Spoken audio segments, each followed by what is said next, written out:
स्वागत है दोस्तों मूवीज टाइम चैनल के एक और नए वीडियो में, जहां आज हम एक्सप्लेन करने वाले हैं कमाल की साइकोलॉजिकल थ्रिलर मूवी को जिसका नाम है लेवल क्रॉस। एक ऐसी फिल्म जिसके क्लाइमैक्स को आप गैस नहीं कर पाएंगे और फिल्म के राइटर मास्टर स्ट्रोक पर मास्टर स्ट्रोक मारते जाएंगे। तो आइए दोस्तों इस फिल्म को एक्सप्लेन करते हैं, लेकिन उससे पहले चैनल को सब्सक्राइब करके नोटिफिकेशन बेल को ऑल पर कर दीजिए ताकि मूवीज और वेब सीरीज का लेटेस्ट एक्सप्लेनेशन सबसे पहले आप तक पहुंच सके। तो फिल्म की शुरुआत होती है रेगिस्तान भरे एक ऐसे इलाके से जहां पर दूर दूर तक कोई भी घर नहीं है, यहां तक कि कोई इंसान भी नहीं है। इस इलाके में सिर्फ एक ही घर है और वो घर रघु का है, जो कि रेलवे का एक गेटमैन है जिसका काम ट्रेनों को हरी झंडी दिखाना होता है। लेकिन इस पटरी से सिर्फ और सिर्फ 3 ही ट्रेन गुजरती है और उनकी टाइमिंग जो है वो रघु को बहुत ही अच्छे से मालूम है, क्योंकि रघु जो है वो ये काम पिछले 10 सालों से करता आ रहा है। पिछले 10 सालों से रघु ने ना तो किसी इंसान को देखा और ना ही उसने किसी इंसान से बात की। अब एक दिन जब रघु जो है वो ट्रेन को हरी झंडी दिखा रहा होता है, तभी उसकी नजर पड़ती है कि ट्रेन से कोई लड़की जो है वो कूद चुकी है, जिस वजह से वो पूरी तरह से इंजर्ड हो चुकी थी और बेहोश भी। इसलिए रघु जो है वो उस लड़की को कंधे पर उठाकर अपने घर ले आता है और रघु के लिए तो एक चमत्कार की तरह था, क्योंकि 10 साल पहले उसने किसी इंसान को देखा था और अब देख रहा है। इसलिए वो उस लड़की को छूने की कोशिश करने लगता है, लेकिन तभी अचानक से उस लड़की को होश आ जाता है और वो रघु को देखकर पूरी तरह से डर जाती है। लड़की यहाँ पर अपना नाम चेताली बताती है। रघु से कहता है कि तुम ट्रेन से गिर गई थी, इसलिए मैंने तुम्हें यहाँ पर उठाकर लेकर आ गया, क्योंकि बहुत ज्यादा धूप थी और तुम बीमार पड़ सकती थी। रघु पूछता है कि आखिर तुम ट्रेन से कैसे गिरी, तो चेताली बताती है कि वो अपने हस्बैंड के साथ सफर कर रही थी। जब वो टॉयलेट की तरफ गई तो वहाँ 2 लोग लड़ रहे थे और जब वो उनके बीच में आई तो उन लोगों ने मुझे ही नीचे फेंक दिया। चेताली कहती है कि उसे उसके हस्बैंड ढूंढ रहे होंगे और परेशान भी हो रहे होंगे। वो किसी भी वक्त शायद यहाँ भी आ सकते हैं, लेकिन उससे पहले मुझे उन तक पहुँचना है। तब रघु बताता है कि यहाँ से दूर दूर तक कोई भी घर नहीं है और ना ही कहीं तक जाने का साधन। अगर तुम्हारे पति तुम्हें ढूंढने के लिए आएंगे तो वो यहीं पर आ जाएंगे, इसलिए तुम्हें यहीं पर रुकना चाहिए। लेकिन चैताली जो है वो रघु की बात नहीं मानती है और अकेले ही निकल पड़ती है। चैताली कोसों दूर तक चलती है, लेकिन सचमुच ही दूर दूर तक कोई भी घर नहीं था। यहाँ पर चैताली को चक्कर आने लगे थे और वो बेहोश भी हो जाती है। यहाँ हम देखते हैं कि रघु जो है वो चैताली का पीछा कर रहा था। जब वो बेहोश हुई तो उसने उसे फिर से उठाकर अपने घर ले आया और जो चैताली के पैर में चोट लग चुकी थी उन पर वो मरहम लगा रहा होता है। रघु चैताली को समझाता है कि तुम यहाँ से नहीं जा सकती, अपने पति को ही यहाँ पर आने दो। लेकिन चैताली को रघु के ऊपर बिल्कुल भी भरोसा नहीं है। आखिर वो किसी अनजान शख्स के साथ ऐसे कैसे रात बिता ले। अगर उसने रात को कुछ कर दिया तो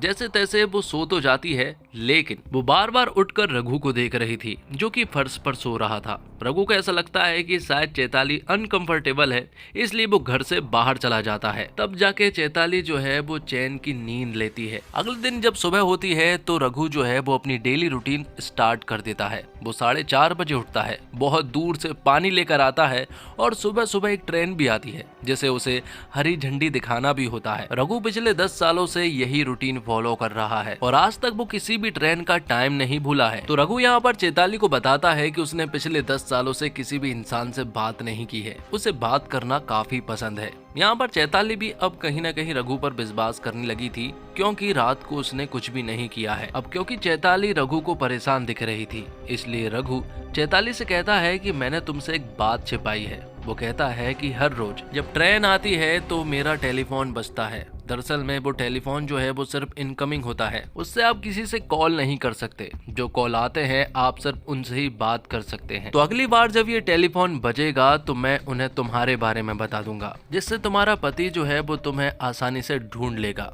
और थोड़ी ही देर के बाद वो टेलीफोन बज पड़ता है और जब रघु उन्हें चैताली के बारे में बताने ही वाला था कि तभी अचानक से चैताली जो है वो ये कॉल कट कर देती है। आखिर चैताली ने ऐसा क्यों किया, रघु भी यही जानना चाहता है। चैताली बताती है कि उसे ट्रेन से फेंका नहीं गया था, बल्कि वो खुद ट्रेन से कूदी थी। वो इसलिए क्योंकि वो अपने हस्बैंड से भाग रही थी। वो एक साइकाइट्रिस्ट है और उसी ने उसके पति का इलाज भी किया है। जिसके बाद चैताली जो है वो अपने फ्लैशबैक की स्टोरी बताना शुरू कर देती है। वो बताती है कि कुछ साल पहले सिंचो नाम का एक पेशेंट मेरे पास आया जो कि काफी डिप्रेशन में था। उसकी हालत कुछ ये थी कि उसकी पत्नी ने आत्महत्या कर ली थी। ये सदमा जो है वो सिंचो बर्दाश्त नहीं कर पाया और वो सदमे में चला गया, जिस वजह से वो डिप्रेशन से बाहर ही नहीं आ पा रहा था। इसलिए चैताली ने उसका इलाज किया, लेकिन ये ट्रीटमेंट इतना इजी नहीं था। चैताली का ये केस पहला केस था, इसलिए उसने बहुत ज्यादा समय जो है वो सिंचो को दिया। धीरे धीरे करके सिंचो जो है वो नॉर्मल होने लगा और चैताली और सिंचो जो है वो दोस्त बनने लगे। और अब क्योंकि चैताली ने सिंचो को बहुत ज्यादा समय दे दिया था और सिंचो भी पूरी तरह से ठीक हो गया था, तो दोनों एक दूसरे को पसंद करने लगे थे। कुछ दिनों के बाद दोनों एक दूसरे से शादी कर लेते हैं। चैताली के परिवार वाले तो बिल्कुल नहीं मान रहे थे, क्योंकि सिंचो एक पागल है और वो कभी भी अपने वापसी दौर में पहुंच सकता है। लेकिन चैताली ने उनकी बात नहीं मानी और सिंचो से शादी कर ली। और उनकी शादी के कुछ समय के बाद ही सिंचो ने अपना रंग बदल लिया। वो चैताली के साथ ऐसे बिहेव करता जैसे कि वो पागल हो गया हो और वो उसे मारता भी था। सिंचो की डेली रूटीन बन चुकी थी। वो रोज नशे और ड्रग्स करता और अपनी पत्नी चैताली को मारता। चैताली भी उससे पूरी तरह से परेशान हो चुकी थी। इस तरह से सिंचो जो है वो चैताली की जिंदगी खराब करने लगा था। अब कहानी प्रेजेंट में आती है, जहाँ पर कि अब चैताली जो है वो रघु के ऊपर भरोसा करने लगी थी, इसलिए वो नहाने के लिए जाती है। रघु ने बहुत दूर से पानी लेकर आया था और जब चैताली नहा रही होती है तो रघु चुपचाप से उसे देखने लगता है। जब चैताली नहाकर अंदर आती है तो रघु उसे अपने कपड़े देता है और उससे पूछता है कि तुम्हारे पीठ पर जो चोट का निशान लगा है वो कैसे लगा। चैताली समझ जाती है कि रघु उसे नहाते हुए देख रहा था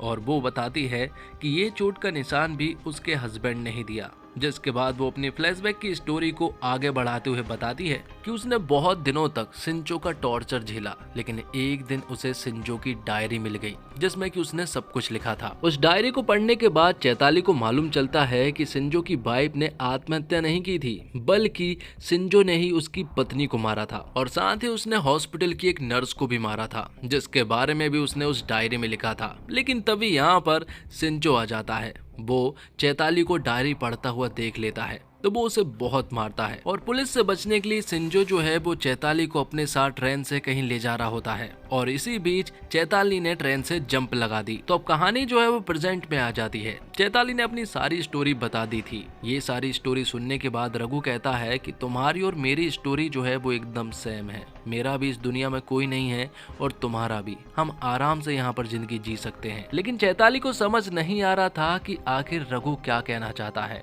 और तभी ट्रेन का टाइम हो जाता है तो रघु हरी झंडी बताने के लिए पहुंच जाता है। तो चैताली जो है वो रघु का हाथ बटाने लगती है। वो उसके लिए खाना बनाती है और उसके रूम की साफ सफाई भी कर देती है। तभी चैताली के हाथ कुछ ऐसा लग जाता है कि वो पूरी तरह से हैरान रह जाती है। उसे न्यूज़पेपर की कुछ कटिंग मिलती है जिसमें लिखा हुआ था कि एक शख्स ने 4 लोगों को मारकर फरार हो गया है। और चैताली को यहाँ पर ये बात भी मालूम चल जाती है कि रघु ने किसी दूसरे रघु की आइडेंटिटी चुराई है, जो कि पहले इसी लेवल क्रॉसिंग पर काम किया करता था गेटमैन के रूप में। ये सारी चीजें जानने के बाद चैताली जो है वो रघु की तरफ चाकू लेकर बढ़ती है। लेकिन तभी यहाँ पर रघु जो है वो चैताली से कहता है कि तुम्हें डरने की कोई जरूरत नहीं है, मैं तुम्हें सारी सच्चाई बताता हूँ। जिसके बाद रघु जो है वो हमें फ्लैशबैक में ले जाता है और वो अपनी स्टोरी बताने लगता है। वो बताता है कि मेरी माँ ने मेरे लिए एक लड़की पसंद की थी और पहली मुलाकात में रघु ने उस लड़की को अपनी सारी सच्चाई बता दी। उसने उसे बता दिया कि वो एक लड़की से प्यार किया करता था, लेकिन उस लड़की ने उसे धोखा दे दिया और एक रईस इंसान से शादी कर ली। तो अब रघु जिस लड़की से शादी करने वाला है उसका तो कोई बॉयफ्रेंड नहीं है और वो भी रघु से शादी करने के लिए मान जाती है। तो अब रघु की शादी हो जाती है और कुछ 1 महीने के बाद रघु की वाइफ जो है वो अपने कजिन को बुला लेती है। वो इसलिए क्योंकि रघु के कुछ खेत थे जहाँ पर की काम करने के लिए रघु को मदद लगती थी, इसलिए रघु की वाइफ ने अपने कजिन को यहाँ पर काम करने के लिए बुला लिया। कुछ समय के बाद रघु जो है वो एक बच्चे का पिता बन गया और कुछ सालों के बाद उनके 2 बच्चे हो चुके थे। तो अब रघु की वाइफ रघु से कहती है कि हमें और बच्चे नहीं चाहिए, इसलिए तुम अपनी नसबंदी करा लो। तो अपनी वाइफ की बात मानते हुए रघु जो है वो डॉक्टर के पास चला जाता है नसबंदी कराने के लिए। लेकिन डॉक्टर रघु को बताते हैं कि तुम्हें नसबंदी कराने की जरूरत है ही नहीं, क्योंकि तुम बाप बन ही नहीं सकते हो। ये बात सुनकर रघु पूरी तरह से हैरान रह जाता है। वो जब अपने घर पहुंचता है तो उसकी आंखें और भी ज्यादा हैरान रह जाती है, क्योंकि उसकी वाइफ और उसका कजिन जो है वो आपस में इंटीमेट हो रहे थे।